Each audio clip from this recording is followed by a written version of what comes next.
லங்காஸ்ரீ நேயர்களுக்கு வணக்கம். லங்காஸ்ரீயின் news inside Tamil நிகழ்ச்சியுடன் இன்றும் இணைந்திருக்கின்றீர்கள். ஊடகத்துறையில் சாதிக்க வேண்டுமா? லங்காஸ்ரீயில் இணையுங்கள்.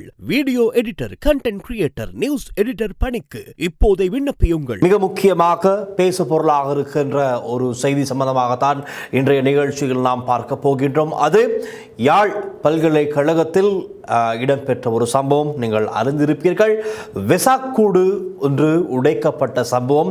இது சம்பந்தமாக இப்பொழுது பல்வேறுபட்ட தரப்பினரும் பலவிதமாக பேசி வருகின்றார்கள். எது எப்படியோ தென்னிலங்கையிலே பலர் இதை அவர்களுடைய அரசியல் நோக்கங்களுக்காக கையில் எடுத்து விட்டார்கள். இன்னும் ஒரு தரப்பினர் அந்த இனவாதம் மே 17, 18 திகதிகளில் நாம் சோசியல் மீடியாவில் அதிகமாக பார்க்கின்ற அந்த வெறுப்புணர்வு கருத்துக்கள், அந்த இனவாத ரீதியான கருத்துக்கள், அந்த கசப்பான வார்த்தை பிரயோகங்கள் எல்லாமே இன்றைய தினம் இந்த வெசாக்கூடு உடைப்பு சம்பந்தமான விடயத்தோடு தொடர்பு படுத்தி சோசியல் மீடியாவிலே அதிகமாக கக்கிக் கொண்டிருக்கின்றார்கள் ஒரு சிலர், பலர் அல்ல, ஒரு சிலர். இவர்களுடைய பின்னணி என்ன என்று பார்த்தால் அவர்கள் பின்னணியிலும் அரசியல் இருக்கின்றது. இன்னும் சிலர் என்னவென்பது அறியாமல் கூட ஒட்டுமொத்த தமிழ் சமூகம் மீதும் தங்களுடைய வன்மத்தை கக்கிக் கொண்டிருப்பதை எங்களுக்கு அவதானிக்கூடியதாக இருக்கின்றது. என்ன நடந்தது, ஏது நடந்தது என்பது குறித்து விசாரணைகள் ஆரம்பிக்கப்பட்டிருக்கின்றது. விசாக்கூடு செய்யும் போது நல்ல ஒற்றுமையாக தமிழ் சிங்கள மாணவர்கள் அனைவரும் ஒன்றிணைந்து, தமிழ் சிங்கள முஸ்லிம் மாணவர்களும் இருந்திருக்கலாம், அனைவரும் இணைந்திருந்து அன்றைய இந்த வெசாக் நிகழ்வுக்காக ஒழுங்கு செய்த நிகழ்வில் வெசாக் கூடுகள் செய்திருக்கிறார்கள், தயாரித்திருக்கிறார்கள். ஆகவே கட்டும் போது, அதை செய்யும் போது இருந்த நல்லிணக்கம் எப்படி இறுதியிலே உடையும்? அது ஒரு கேள்வி. ரைட். இப்பொழுது இங்கு இருக்கின்ற பலரும் பேசும் விதத்தை எடுத்து பார்த்தால் இவர்களே வெசாக்கூடை கட்ட அனுமதி கொடுத்துவிட்டு இவர்களே அதை திட்டமிட்டு உடைத்திருக்கிறார்கள். இவர்கள் என்றால் தமிழ் மாணவர்கள் என்பதை போலத்தான் தென்னிலங்கையிலே பலர் பலவிதமாக பேசிக் கொண்டிருக்கிறார்கள். இது ஏற்றுக்கொள்ள முடியாத ஒரு கருத்து, கேட்க முடியாத ஒரு கருத்து. இருப்பினும் இவர்கள் இப்பொழுது எல்லை மீறி பேசிக் கொண்டிருப்பதை அவதானிக்கூடியதாக இருக்கிறது. அதற்கு முன்பதாக நிச்சயமாக சொல்லியாக வேண்டும், இந்த சம்பவம், இந்த வெசாக்கூடு உடைப்பு விவகாரம் சம்பந்தமாக முகாமைத்துவ கற்கைகள் மற்றும் வணிக பீட மாணவர் ஒன்றியம் யாழ்ப்பாணம் பல்கலைக்கழகம் ஒரு அறிக்கை ஒன்றை விடுத்திருக்கிறது. Statement regarding the recent Vesak celebration incident at the faculty of management studies and commerce university of Jaffna. அவருடைய லெட்டர் டிலே ஒஃபிஷியலாக இந்த அறிக்கை வெளியிடப்பட்டிருக்கிறது. என்ன நடந்தது என்பது குறித்து ஒரு விளக்கம் அளித்திருக்கிறார்கள். இதில் முக்கியமான ஒரு இடத்திலே சொல்லக்கூடியதாக இருக்கின்றது. At the same time, we express some deep concern regarding attempts by certain individuals to generalize this incident and attribute responsibility to the Tamil student community as a whole. Such allegations are unfair, misleading and do not reflect the reality of the situation. While we stand against the destruction of property and support in a விதத்திலே students union faculty of management studies and commerce university of Jaffna பிரிவினர் இந்த அறிக்கையினை வெளியிட்டிருக்கிறார்கள். மிக முக்கியமான ஒரு அறிக்கை. அதாவது நானும் எதிர்பார்த்திருந்தேன், உடனடியாக யாழ் பல்கலைக்கழகத்திலிருந்து ஒரு அறிக்கை வெளியிடப்படுமா என்று. அதை அவ்வாறே வெளியிட்டிருக்கிறார்கள். காரணம், சமூக வலைத்தளங்களில் இது வேறொரு திசைக்கு கொண்டு செல்லப்பட்டு கொண்டிருந்தது. அந்த நேரம் பார்த்து இந்த அறிக்கை வந்தது மிகவும் ஒரு நல்ல விடயம். பாருங்கள், இந்த விடயத்தோடு பார்க்கும்போது உண்மையாகவே யாழ் பல்கலைக்கழகம் இத்தனை நாட்களாக எந்த விதமான இனவாத ரீதியான பிரச்சனைகள் எதுவுமே அங்கு இருக்கவில்லை. ரைட். ஆனால் இந்த நேரம் பார்த்து எங்களுக்கு தெரியும், ஏற்கனவே பல இனவாத ரீதியான மதவாத ரீதியான பிரச்சனைகளை ஒவ்வொன்றாக ஒரு தரப்பினர் உருவாக்கி கொண்டிருக்கிறார்கள். இன்னும் ஒரு தரப்பினர் உருவாகின்ற பிரச்சனைகளை பெரிய பூதாகரமாக்கி அதை எங்கெங்கு கொண்டு சென்று கொண்டிருக்கின்றார்கள் என்பது குறித்து திட்ட தெளிவாக அவதானிக்கூடியதாக இருக்கின்றது. அப்படி ஒரு சந்தர்ப்பத்தில் தான் வெசாக்கை மையமாக வைத்து யாழ் பல்கலைக்கழகத்தில் செய்யப்பட்ட வெசாக்கூடு ஒன்று ஒரு தரப்பினரால் உடைக்கப்பட்டிருக்கிறது. ஒரு விஷமிகளால் தமிழ் சிங்கள இளைஞர்கள் மத்தியில் மாணவர்கள் மத்தியில் என்றுமே ஒரு இனவாதம் இருக்காது. நான் நிறைய பேருடைய போஸ்ட்டுக்கு கீழே இருக்கின்ற கமெண்ட்ஸை வாசிக்கும் போது சிங்கள மாணவிகள் அந்த யாழ் பல்கலைக்கழகத்தில் பயின்ற சிங்கள மாணவியர்கள் பல பேர் அவர்கள் கூறுகிறார்கள், தமிழ் மாணவர்கள் இதை செய்திருக்க வாய்ப்பில்லை, அவர்கள் செய்திருக்கவே மாட்டார்கள், எங்களுக்கு தெரியும், நாங்களும் யாழ்ப்பாண பல்கலைக்கழகத்தில் படித்தவர்கள் தான், அப்படியானவர்கள் அங்கு இல்லை, இது ஏதோ அரசியல் நோக்கங்களுக்காக அல்லது வேறொரு இனவாத பிரச்சனைகள் உருவாக்குவதற்காக வெளியிலிருந்து ஒரு தரப்பு தான் இதை செய்திருக்க வேண்டும் என்றெல்லாம் பல கமெண்ட்ஸ் படிக்கக்கூடியதாக இருந்தது. மனதிற்கும் மகிழ்ச்சியாக இருந்தது. அப்படி ஒரு நல்ல புரிந்துணர்வோடும் பலர் இருக்கின்றார்கள், அது மகிழ்ச்சியை அளிக்கின்றது. ஆனால் பாருங்கள், ஒரு சிலர், நாங்கள் எதிர்பார்க்காத ஒரு சிலரும் இனவாத ரீதியாக பேச ஆரம்பித்திருக்கிறார்கள். அப்படி ஒருவர் தான் சோசியல் மீடியாவில் இருக்கின்ற சோமே என்ற ஃபேஸ்புக் பக்கம். இந்த அரசாங்கம், அனூர் அரசாங்கம் ஆட்சிக்கு வருவதற்கு முன்பதாக ஒரு சிஸ்டம் சேஞ்ச், ஒரு மாற்றம் நாட்டில் இடம்பெற வேண்டும் என்று பொதுவாக தமிழ் சிங்கள முஸ்லீம் அனைத்து இன மக்களுக்காகவும் பேசிய ஒரு இளைஞர் தான் இந்த சோமே எனப்படும் இளைஞர். ஆனால் இன்று அவர் இந்த விடயத்தை வேறு ஒரு கண்ணோட்டத்தில் பார்த்திருப்பது அவருடைய கருத்திலே தெரிகிறது. ஆனால் அவர் குறிப்பிடுகின்றார், மீண்டும் ஒரு கலவர யுகம், யுத்த யுகம் வந்துவிடக்கூடாது, மீண்டும் ஒரு கருப்பு ஜூலை வந்துவிடக்கூடாது என்பதைத்தான் அவர் இந்த இடத்திலே பிரதானமாக முன்வைக்கின்ற கருத்தாக அமைகின்றது. வெசாக்கூடு உடைக்கப்பட்டதற்கும் கருப்பு ஜூலை ஒன்று மீண்டும் வந்துவிடக்கூடாது என்பதற்கும் என்ன சம்பந்தம் என்பது தெரியவில்லை. ஆனால் அவருடைய பார்வையில் அது என்ன சொல்ல வருகின்றார் என்பது சற்று தெளிவில்லாமல் இருக்கின்றது. நாங்கள் அந்த வீடியோவை பார்த்துவிட்டு தொடர்ந்தும் பேசலாம்.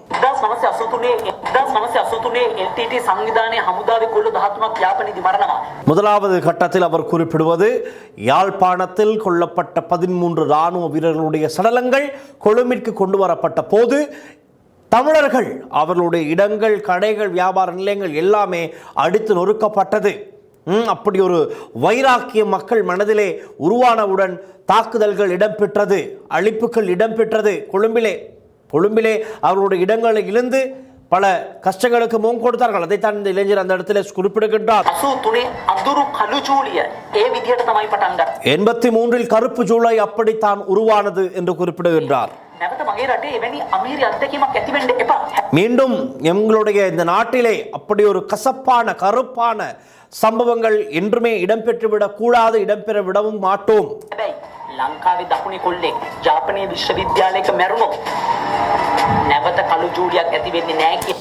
இந்த இடத்தில் தான் பிரச்சனை இருக்கின்றது.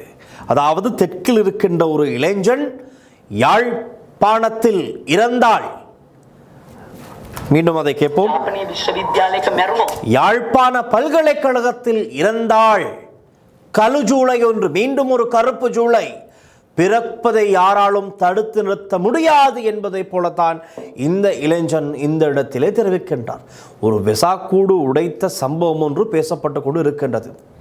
ஆனால் இந்த இடத்திற்கு சம்பந்தமே இல்லாமல் தெற்கில் இருக்கின்ற ஒரு இளைஞன் யாழ் பல்கலைக்கழகத்தில் கொல்லப்பட்டாள், உயிரிழந்தாள், மீண்டும் ஒரு கருப்பு ஜூலை உருவாவதை யாராலும் தடுக்க முடியாது என்றால் அது என்ன கதை என்று விளங்கவில்லை. அவருடைய கண்ணோட்டம் எதன் அடிப்படையில் அவர் இதை சொல்கின்றார் என்பது பெரும் ஒரு கேள்வியாக இருக்கின்றது. தொடர்ந்தும் பார்க்கலாம். නැවත කළු ජූලියක් ඇති වෙන්නේ නැහැ කියලා මට නම් කියන්න බෑ. අද මම කතා කරන්නේ නිය පොත්තෙන් කඩන්න කිතියන දේ පොරවෙන් කපන්න සිද්ධ වෙයි කියලා හිතන වැඩක් ගැන කලින් දැනුම්පත් කරන්න. அவர் குறிப்பிடுகின்றார், அதாவது கையால் நிகத்தால் கடித்து எடுக்கும் அளவுக்கு இருக்கின்ற ஒரு பிரச்சனையை கோடாரி கொண்டு வெட்ட வேண்டிய ஒரு சூழலை, ஒரு நிலையை உருவாக்கிவிட வேண்டாம். அதாவது நிகத்தால் கலற்றக்கூடிய ஒரு விடயத்தை கோடாரியால் கலற்றக்கூடிய ஒரு சூழலுக்கு உருவாக்கிவிட வேண்டாம் என்பதற்காகத்தான் இவர் இந்த கருத்தை சொல்ல முற்படுகின்றாராம். கேட்கலாம் என்ன கருத்து என்று. මොකක්ද මේ කතාව? ජාපනයේ විශ්වවිද්‍යාලයේ කළමනාකරන පීඨයේ කොල්ල කෙල්ල එකතු වෙලා ඒක ඇතුලේ සිංහල යාළුවෝගෙම දෙමළ යාළුවෝත් හිටියා. ඒ අය එකතු වෙලා හරි අපූර්ව පහන් කූඩුවක් හදලා තිබුණා. මේ තියෙන්නේ ඒ පහන් කූඩුව ඊයේ තිබුණු විදිහ. හරි ලස්සන වැඩක් නේද? හැබැයි අවාසනාවට ඇත්ත කතාව. ඒ පහන් කූඩුව අද උදේ දැක්කේ මේ විදිහට.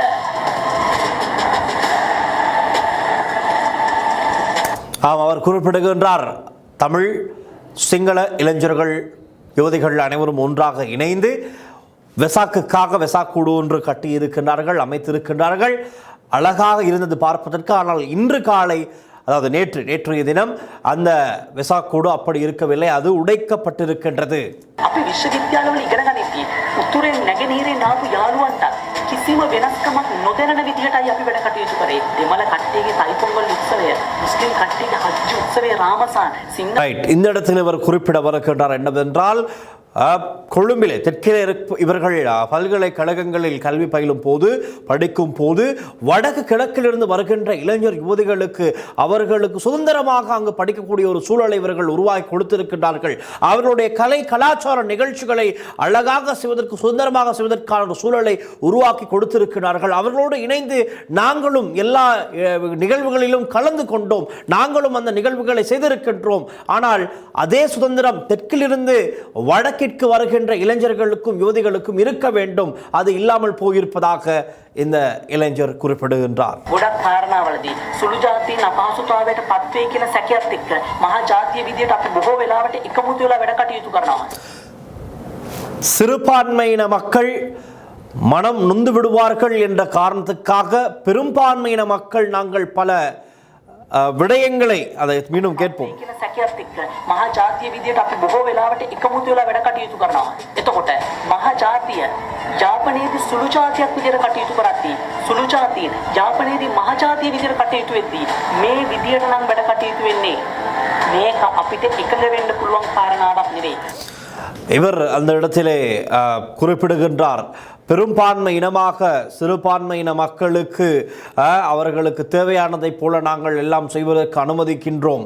ஆனால் வடக்கிலே கிழக்கிலே பெரும்பான்மையாக இருக்கின்ற தமிழ் சமூகம், அங்கு சிறுபான்மையாக இருக்கின்ற சிங்களவர்களுக்கு இப்படியான சம்பவங்களை செய்யும் போது அதை ஏற்றுக்கொள்ள முடியாமல் இருப்பதாக இவர் குறிப்பிடுகின்றார். මේක අපිට එකඟ වෙන්න පුළුවන් කාරණාවක් නෙවෙයි. කොටින්ම කියනවා නම් ගිය අවුරුද්දේ ජාපනයේ විශ්වවිද්‍යාල පරිශ්‍රය ඇතුලේ මහවිරු සමරලා තියෙනවා. அதையும் குறிப்பிடுகின்றார். அதாவது கடந்த வருடம் யாழ் பல்கலைக்கழகத்தில் மாவீரர் தினம் கொண்டாடப்பட்டிருப்பதையும் அவர் குறிப்பிடுகின்றார். அந்த காணொளிகளை காண்பிக்கின்றார். அதாவது கொடிகள் கட்டப்பட்ட, சிவப்பு மஞ்சள் கொடிகள் கட்டப்பட்ட அந்த புகைப்படங்கள், காணொளிகளையும் காண்பிக்கின்றார். பல்கலைக்கழக வளாகத்தில் எப்படி அது கட்டப்பட்டு கொண்டாடப்பட்டது என்று.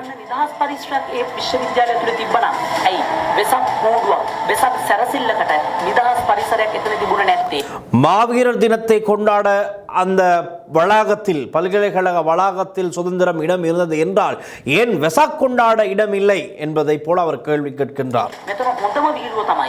ඒ වෙසක් පහන් කුණ්ඩුව කැඩෙන මොහොතේදී ආරක්ෂකංශ ඒ සිදුවීම S දෙකෙන් දැකලා තියෙනවා. இந்த வெசாக்கூடு உடைக்கப்பட்ட போதும் பாதுகாப்பு அதிகாரிகள் அந்த இடத்தில் இருந்திருக்கிறார்கள். அவர்களுடைய கண் முன்னால் தான் இந்த சம்பவம் இடம்பெற்றிருப்பதாக இவர் குறிப்பிடுகின்றார். ඔබට හිතෙන්න පුළුවන් මේක මේ එක්තරා හුදකලා සිදුවීමක් විතරයිනේ කියලා. කොටින්ම මමත් එහෙම තමයි හිතාගෙන හිටියේ. නමුත් ජාපනයේ විශ්වවිද්‍යාලයේ ඉගෙන ගන්න මල්ලිලා නංගිලා අවස්ථා ගණනාවකදීම කිව්වා අයියේ විශ්වවිද්‍යාලය තුල ඇතැම් තීන්දුව තීරණ හා සිදුවීම් තුලින් ක්‍රිටිසිසම් එහෙම නැත්නම් වෙනස් කොට සැලකීම් වලට අපි ලක් වෙනවා. ඒක ඉතාම අසාධාරණයි කියලා. ஆம், இது பலர் நினைக்கலாம் இந்த ஒரு சம்பவம் தானே நடந்திருக்கின்றது, இது ஒரு சாதாரண சின்ன விடயம் தானே என்று நினைத்தாலும் இல்லையாம். அங்கு இருக்கின்ற பல இளைஞர்கள் யுவதிகள் குறிப்பிடுகிறார்களாம், ஐயா இல்லை, இங்கு நிறைய வேறுபாடுகள் நடக்கின்றது, நாங்கள் ஒடுக்கப்பட்டவர்களாக இருக்கின்றோம், நிறைய வேறுபாடு ரீதியாகத்தான் இவர்கள் எம்மை பார்க்கின்றார்கள், நிறைய பிரச்சனைகள் இருக்கின்றது என்பதை போல இவருக்கு அங்கு படிக்கின்றவர்கள் குறிப்பிட்டிருப்பதாக இவர் சொல்கின்றார். ඒ නිසාම තමයි මම කතා කරේ. අපි ඔක්කොම ශ්‍රී ලාංකිකයෝ විදියට වැඩ කටයුතු කළ යුතුයි කියලා හිතාගෙන ඉන්න මොහොතට, அதாவது இன ரீதியான, இனவாத ரீதியான பிரச்சனைகள் வந்தால் அதை முளையிலேயே கிழித்து எறிய வேண்டும், கிள்ளி எறிய வேண்டும் என்பதை போலதான் அவருடைய கருத்து இருக்கின்றது. இது இப்படித்தான். இது இவர் மாத்திரமல்ல, நிறைய பேர் இந்த வெசாக்கூடு உடைக்கப்பட்ட விவகாரம் சம்பந்தமாக இப்படித்தான் நினைத்திருக்கின்றார்கள். அதற்கெல்லாம் ஒரு காரணம் இருக்கின்றது. நான் அந்த காரணத்திற்கும் வருகின்றேன். அது என்ன காரணம் என்றால், யாழ் கிளிநொச்சி தேர்தல் மாவட்டம் சர்வஜன அதிகாரம் மாவட்ட அமைப்பாளர் அவர் தான் அருண் சித்தார்த் என்பவர். அருண் சித்தார்த் தான் இந்த விடயத்தினை நேற்று மாலை 4 மணிக்கு அவருடைய ஃபேஸ்புக் பக்கத்திலே சிங்களத்திலும் ஆங்கிலத்திலும் பதிவு செய்திருக்கின்றார்.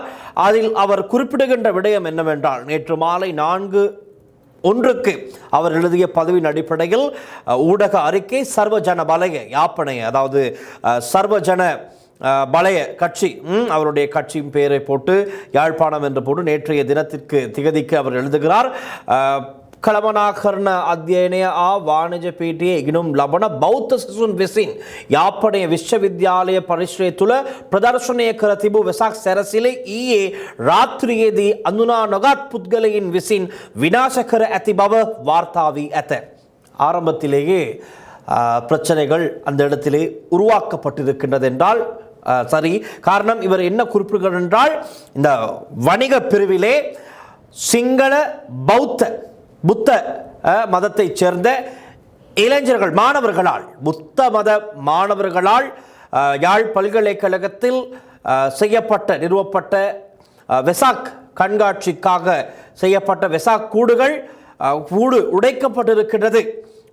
அதை சம்பந்தமாக தான் சொல்கிறார். ராத்திரியேதி அந்துனா நொகாத் புத்கலையின் விசின் விநாசகர அதிபவ வார்த்தாவியத், அதாவது சிங்கள புத்த மாணவர்களால் செய்யப்பட்ட வெசாக் கூடுகள் யாரோ ஒரு இனம் தெரியாத நபர்களால் உடைக்கப்பட்டிருப்பதாகத்தான் இவர் குறிப்பிடுகிறார். இப்பொழுது இப்படி ஆரம்பிக்கின்ற இந்த ஸ்டேட்மெண்ட்டை தென்னிலங்கையில் இருக்கின்ற பொதுவாக யார் பார்த்தாலும் ஒரு கோபம் அவர்களுக்குள் தன்னாக எழுந்துவிடும். காரணம், யாழ்ப்பாணம் தமிழர்கள் அதிகமாக வாழ்கின்ற பகுதி. ஆகவே அப்படி இருக்கின்ற நிலையில் யாழ் பல்கலைக்கழகம், தமிழ் மாணவர்கள் அதிகமாக கல்வி பயிர்கின்ற ஒரு பல்கலைக்கழகம். அந்த பல்கலைக்கழகத்திலே சிங்கள பௌத்த மதத்தைச் சேர்ந்த மாணவர்கள் வெசாக்கூடு அமைக்கின்றார்கள். இது யாரோ ஒரு குழுவினால் உடைக்கப்பட்டிருக்கின்றது என்பதை சொன்னால் இங்கு இருப்பவர்கள் சாமானியமாக இதை ஏற்றுக்கொள்வார்களா? அது ஒரு பெரிய பிரச்சனை. ஆகவே இந்த இடத்திலே தான் பல பிரச்சனைகள் உருவாக காரணமாக இருந்திருக்கின்றது. அது இவருடைய கருத்தை எந்த விதத்தில் இவர் கூறினார் என்று எங்களால் சொல்ல முடியாது.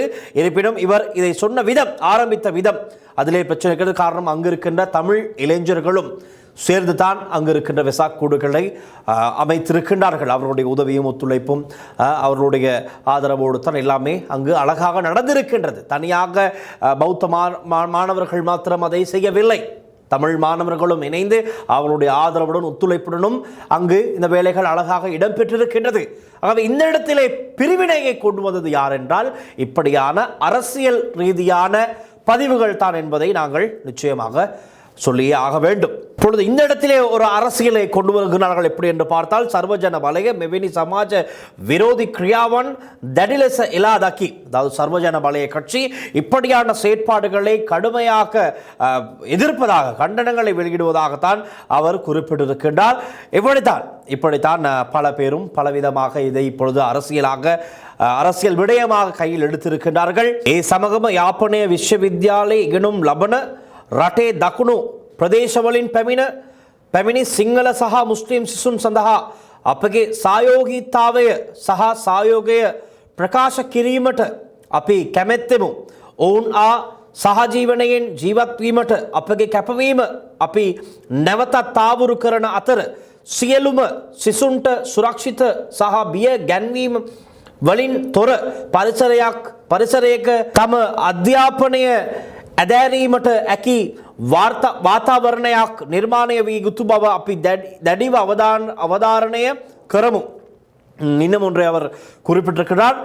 தென்னிலங்கையிலிருந்து யாழ் பல்கலைக்கழகத்துக்கு வந்திருக்கின்ற சிங்கள மற்றும் இஸ்லாமிய மாணவர்களுடைய பாதுகாப்பு, அவர்களுடைய சுதந்திரம், அவர்களுக்கு சரியான ஒரு சூழலில் கல்வி பயிர்வதற்கான ஒரு சூழல் இவர்களால் உருவாக்கப்படும் அவர் குறிப்பிடுகின்றார்.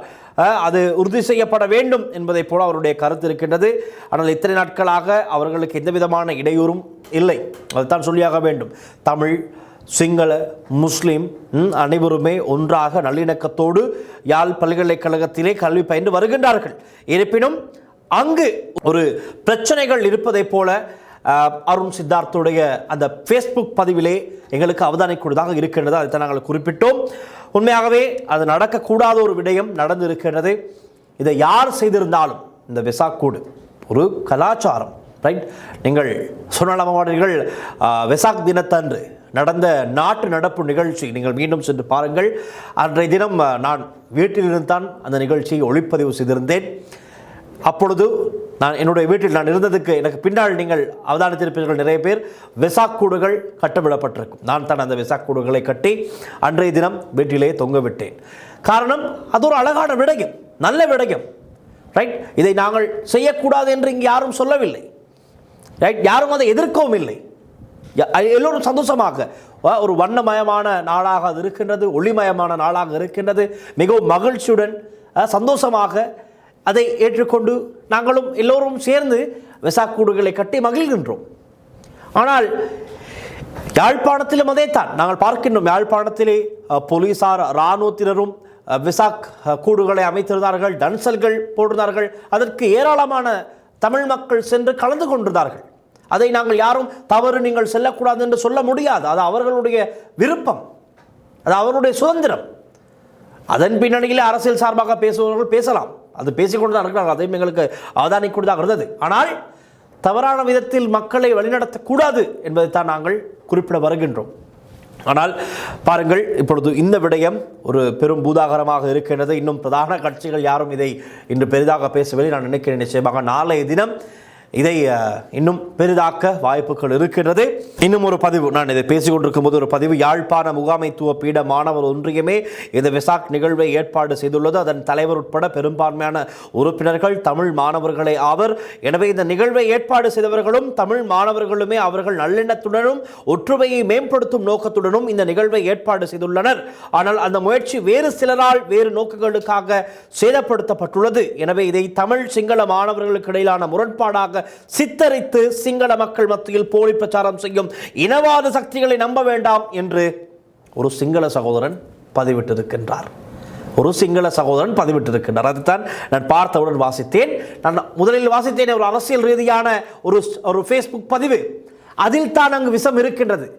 அந்த இனவாத விஷம் அங்கு தான் இருக்கின்றது. அந்த இனவாத விஷத்தின் அடிப்படையில் எழுதப்பட்ட அந்த ஃபேஸ்புக் பதிவை இங்கிருக்கின்ற சிங்கள மக்கள் பொதுவாக அதை வாசித்தவுடன் விலகிவிடுமோ, வடக்கு கிழக்கிலே குறிப்பாக யாழ்ப்பாணத்திலே சிங்களவர்களுக்கு இடமில்லை, சிங்களவர்கள் நிராகரிக்கப்படுகின்றார்கள், புத்த மதத்தை சார்ந்தவர்களுக்கு அங்கு வழிபாடு செய்ய இடமில்லை என்பதை போல சித்தரிக்கும் விதத்திலே தான் இந்த அரசியல்வாதிகள், அரசியல் செய்பவர்களுடைய ஃபேஸ்புக் பதிவுகள் இருக்கின்றது. அதுதான் வேண்டாம் என்று குறிப்பிடுகின்றோம். அது வேண்டாம். இது இப்படியான பதிவுகள் காரணமாகத்தான் பல குழப்பங்கள் உருவாகின்றது. உங்களுடைய குப்பாடி அரசியலை நீங்கள் வேறு விதமாக வைத்துக் கொள்ளுங்கள், இப்படியான விடயத்திலே நீங்கள் அரசியல் செய்யாதீர்கள் என்பதையும் சொல்லிக்கொண்டு இந்த வெசாக்கூடு உடைக்கப்பட்டதற்கான காரணம் கண்டறியப்பட வேண்டும். உண்மையிலேயே யார் இதை செய்தது என்பது கண்டுபிடிக்கப்பட வேண்டும். நினைக்கின்றேன் போலீஸுக்கு இது சம்பந்தமாக முறைப்பாடு செய்திருக்கிறார்கள். பல்கலைக்கழக மாணவர்கள் விசாரணைகள் இடம்பெறும். பாதுகாப்பு அதிகாரிகள் அந்த இடத்தில் இருந்த போதும் தான் இந்த சம்பவம் இடம்பெற்றதாக சொல்லப்படுகின்றது. ஆகவே அவர்களுக்கு தெரிந்திருக்க வாய்ப்பு இருக்கிறது. எப்படியானவர்கள் வந்தார்கள்? நான் என கேள்விப்பட்டேன் முகமூடி அணிந்தவர்கள் தான் இந்த இடத்துக்கு வந்ததாக சொல்லப்படுகிறது. முகத்தை மூடியவர்கள் வந்து இந்த விடயத்தை செய்ததாக யார் என்று உடனடியாக கண்டுபிடிக்க வேண்டும். யாராக இருந்தாலும், தமிழாக இருந்தாலும் சிங்களமாக இருந்தாலும் வேறு யாராக இருந்தாலும் உடனடியாக கைது செய்து அவர்களுக்கு உரிய தண்டனையை வழங்க வேண்டும். காரணம், நாட்டிலே பிரச்சனைகள் வரக்கூடாது என்பதுதான் எல்லோருடைய எதிர்பார்ப்பு. ஆகவே இவர்கள் ஏன் இந்த நேரத்தில் இப்படி ஒரு குழப்பத்தை உண்டு பண்ண வேண்டும் என்பது ஒரு பாரிய பிரச்சனை. யாருக்கு தேவை இருக்கின்றது? இந்த விடயத்தை வைத்து அரசியல் ரீதியாக பயனடைய பலர் முயற்சிக்கின்றார்கள். அது திட்ட தெளிவாக தெரிகிறது, நாளைக்கும் தெரியும். இதை செய்தவர்கள் யார் என்பது உடனடியாக கண்டுபிடிக்க வேண்டும். ரைட், இந்த அரசியல்வாதிகளுடைய இனவாத ரீதியான கருத்துக்கள், இனவாத அரசியலை இன்னும் செய்து கொண்டு நாட்டை இன்னும் பாதாளத்துக்குள் கொண்டு செல்வது திட்ட தெளிவாக தெரிகிறது. அது நிறுத்தப்பட வேண்டும் என்பதுதான் பொதுவான கருத்தாக இருக்கின்றது. ரைட், பார்க்கலாம். விசாரணைகள் இடம்பெறும், உண்மைகள் வெளிவரும். ஆகவே புரிந்து கொள்ள வேண்டும். இதை உடனடியாக ஒரு இனவாத ரீதியான கண்ணோட்டத்தில் பார்த்து விடக்கூடாது. அது சிங்கள மக்களாக இருக்கலாம். சிங்கள மக்கள் சொல்கின்ற கருத்துக்களை வைத்து தமிழ் மக்களும் சரி யாரும் கோபப்பட்டு எதிர்ப்புகளை வளர்த்து கொள்ளக்கூடாது. ரைட், இவை மிகவும் ஒரு சென்சிட்டிவான விடயங்கள். அவை விசாரணைகள் முறையாக இடம்பெற வேண்டும். உண்மையிலே இதன் பின்னணியில் யார் இருக்கிறார்கள் என்பது கண்டறியப்பட்டு தண்டனைகள் பெற்றுக் கொடுக்கப்பட வேண்டும் என்பதுதான் பொதுவான கோரிக்கை. அந்த வகையில் இன்று நாங்கள் பார்த்த இந்த விடயம் சம்பந்தமாக உங்களுடைய கருத்துக்களையும் கீழே கமெண்ட் செக்ஷனில் பதிவிடுங்கள். நாங்கள் நல்லிணக்கத்தை உருவாக்க முயற்சிப்போம். இனங்களுக்கிடையில் முறுகல் நிலையை உருவாக்க நினைக்கின்ற அரசியல்வாதிகளுக்கு ஒரு தகுந்த பாடம் கற்பிப்போம். இதுதான் பொதுவாக கருத்தாக அமைய வேண்டும்.